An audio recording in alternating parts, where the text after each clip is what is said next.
TMC का देख लीजिए, कहती है टीएमसी, इनकी तो सर्वे सर्वा एक महिला है, ममता बनर्जी, लेकिन महिलाओं की कितनी बड़ी हितैषी ये जानना चाहिए। भाई बोलती है ना, कल तो सब भाषण दे रहे थे कल्याण बनर्जी, बाहर बंगाल में मुंह पे ताला लगा दिया है, यहां तो खूब बोलेंगे, बोलिए। आप देखिए इनका 2010 और 2026 का समर्थन से इनकार कर दिया था Mamata to abstain from voting on women's bill, समर्थन नहीं दिया, इनकार कर दिया। कुछ समझ ही में नहीं आया क्यों मना किया, और 2026 में विरोध किया है।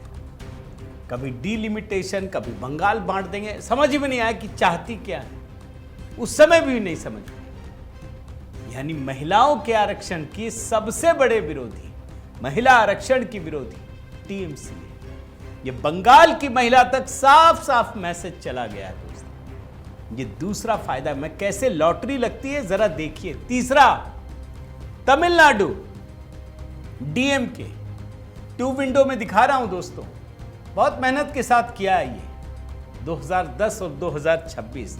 आप जानते हैं ना 2010 में यूपीए की सरकार थी, कांग्रेस की, गांधी परिवार की सरकार थी और भाजपा उसके साथ खड़ी थी, भाजपा विरोध नहीं कर रही थी। क्या है डीएम का स्टैंड देख लीजिए। उस समय कहा कि कोटे के भीतर कोटा नहीं होना चाहिए, विमेंस बिल फर्स्ट, सब कोटा लेटर, सब कोटा नहीं चाहिए, विरोध। अब जब प्रधानमंत्री मोदी जो संविधान के अनुरूप दे सकते हैं, दे रहे हैं, तो बदल गए, बोलने लगे दक्षिण भारत के नाम पे विरोध करने लगे कि हमारा कम हो जाएगा। अमित शाह जी ने कहा, प्रधानमंत्री मोदी दोनों ने कहा कि आपको जो चाहिए मैं लिख दे। बोला नहीं, लिखा हुआ नहीं, मुंह जुबानी नहीं चले। बोला मैं लिख देता हूं, अभी 1 घंटे का समय आप लोग दीजिए, तय कीजिए, मैं 1 घंटे में वो सब लिख करके ले आऊंगा। लेकिन मकसद क्या है दोस्तों? मकसद यह है कि महिला आरक्षण बिल पास नहीं होने देना, और कुछ नहीं।